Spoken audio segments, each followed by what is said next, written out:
Alors bonjour, on va faire une interview banane. Alors je suis avec Farid. Bonjour Farid. Bonjour, comment vas-tu? Très bien.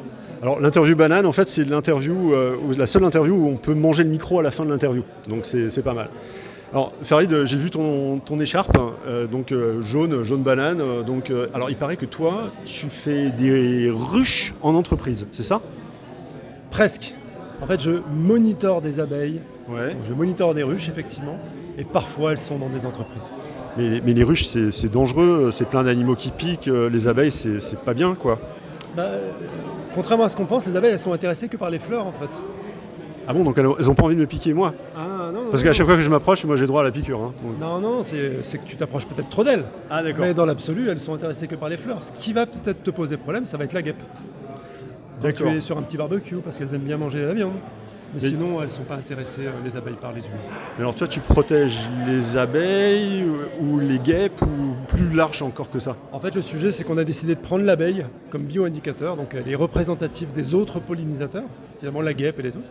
Et en l'étudiant, en la suivant, on va pouvoir comprendre ce qui lui fait du bien et du mal, et ainsi pouvoir préserver tout le monde, donc tous ces pollinisateurs et toute cette biodiversité. Alors t'es venu avec des outils hein, apparemment. Alors qu'est-ce qu'elle a cette ruche? Parce que c'est ce que tu fais là, c'est ce que tu proposes? Oui, en fait, nous, on monitore la ruche. On a ce qu'on appelle un système connecté, donc de la balance connectée. On va connaître le poids, l'évolution de la colonie. Est-ce qu'elle va bien? Est-ce que la reine fait son travail? Est-ce que les butineuses ramènent du pollen et du nectar? On va mesurer la température, l'humidité, et puis identifier tout ça dans un contexte. Donc voir dans quel environnement cette colonie avance, elle évolue, et voir ce qui lui fait du mal au quotidien et ce qui lui fait du bien au quotidien. Donc tu monitores l'environnement de l'abeille. Voilà. Alors si l'environnement va pas bien, qu'est-ce que tu fais? Si l'environnement va bien, qu'est-ce que tu fais? Le sujet, c'est de voir ce qui fait véritablement la pression sur ces colonies. Ouais. Si on constate que c'est de la ressource qui est manquante ou le climat, on va pouvoir en informer des acteurs publics. Parce que le sujet, c'est de produire une donnée pour des chercheurs qui ont besoin de données environnementales, pour des collectivités qui ont besoin de savoir comment vont ces écosystèmes. Parce qu'une fois qu'on a identifié le vrai problème sur un territoire, plutôt que de toujours croire que c'est à cause des pesticides, c'est une vérité, c'est vrai, mais ce n'est pas le seul facteur de pression environnementale. D'accord. Quand on a identifié le vrai problème, on peut ensuite agir en conséquence. Et alors, moi je suis dans la prévention et la santé sécurité, la santé des salariés. Donc tu as un lien entre ce que tu fais et la santé des personnes? Clairement, oui. Si on parle de l'entreprise, si je te parle d'entreprise à impact ou de RSE, Ouais. c'est un vrai sujet, c'est comment vont les salariés, est-ce qu'ils se sentent impliqués, est-ce qu'ils vont bien dans cette entreprise. C'est un vrai sujet fédérateur. Quand on parle d'abeilles, on sait que derrière il y a un véritable engouement et c'est une façon de montrer finalement aussi un engagement.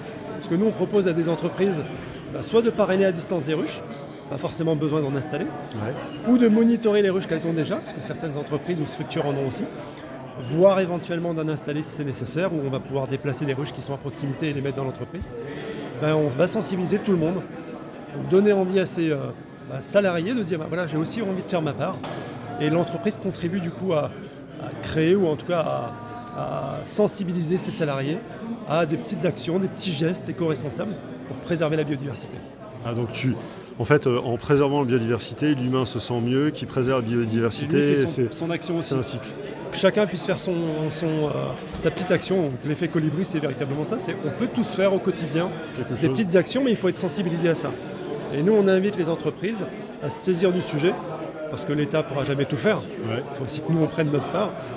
Les entreprises, c'est une façon de contribuer, et on parle souvent de décarbonation aujourd'hui, de l'industrie par exemple. Ouais.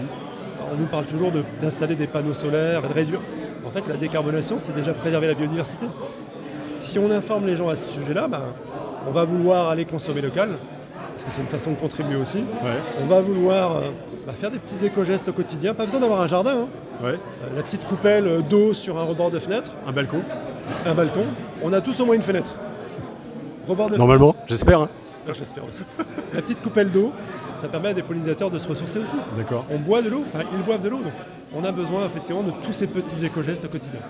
Ah bah super. Alors apparemment ça marche hein, parce que Farid, on le voit sur les salons de loin. Déjà il a une écharpe jaune et puis après il a un sourire qu'on voit à des kilomètres. Toujours la banane. Donc ouais, et Farid a la banane.